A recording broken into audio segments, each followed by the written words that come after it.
7 months pregnant corporate woman ko normal morning kasto huncha ta. Hi everyone, welcome to my morning vlog and as I already mentioned ma chai aile मेरो pregnancy journey ma छु. 28 weeks running very smoothly and so is my corporate life.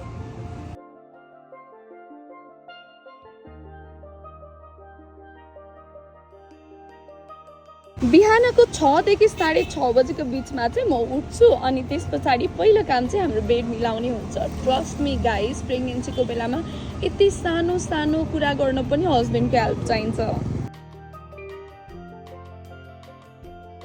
Glass of warm water अनि राति नै सोक गरेर राखेको यसरी dry फ्रुट्सहरू हालेर स्मुदी बनाउँछु अनि त्यसपछि चाहिँ हामी वाकमा निस्कन्छौँ.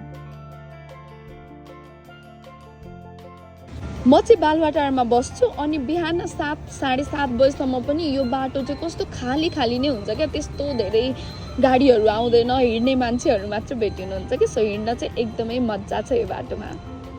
बर्ड फ्लूको सिजन छ, त्यही पनि we decided to eat chicken. किन भन्दाखेरि अब प्रोटिनको सोर्स त चाहियो, मजाले पकाएर खाँदा केही पनि हुँदैन. अनि हरियो सागपात पनि चाहि नै हाल्यो. चाहिँदो ग्रोसरिजको सपिङ पनि गरेर अनि हामी फर्क्यौँ. त्यस पछाडि चाहिँ म आएर टिभीमा भजन लाउँछु. भजन सुन्दै सुन्दै स्लो मर्निङ कस्तो आनन्द रिल्याक्स फिल हुन्छ कि मलाई.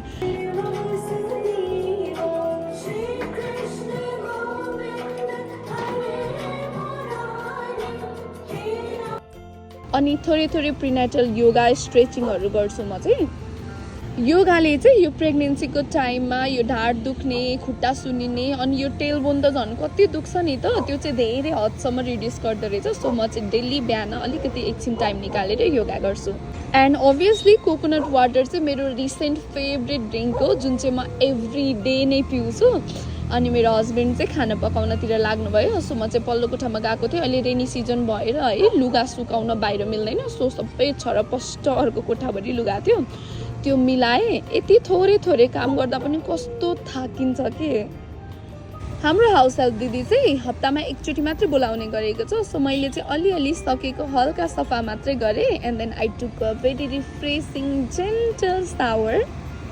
स्ट्रेस मार्क नआओस् भनेर बडी मोइस्चरको लागि चाहिँ मैले यो भर्जिन कोकोनट ओइल युज गर्छु, जुन चाहिँ मेरो एक बट्टा सकि पनि सक्यो. यो चाहिँ मैले अर्को बट्टा फेरि मगाएको.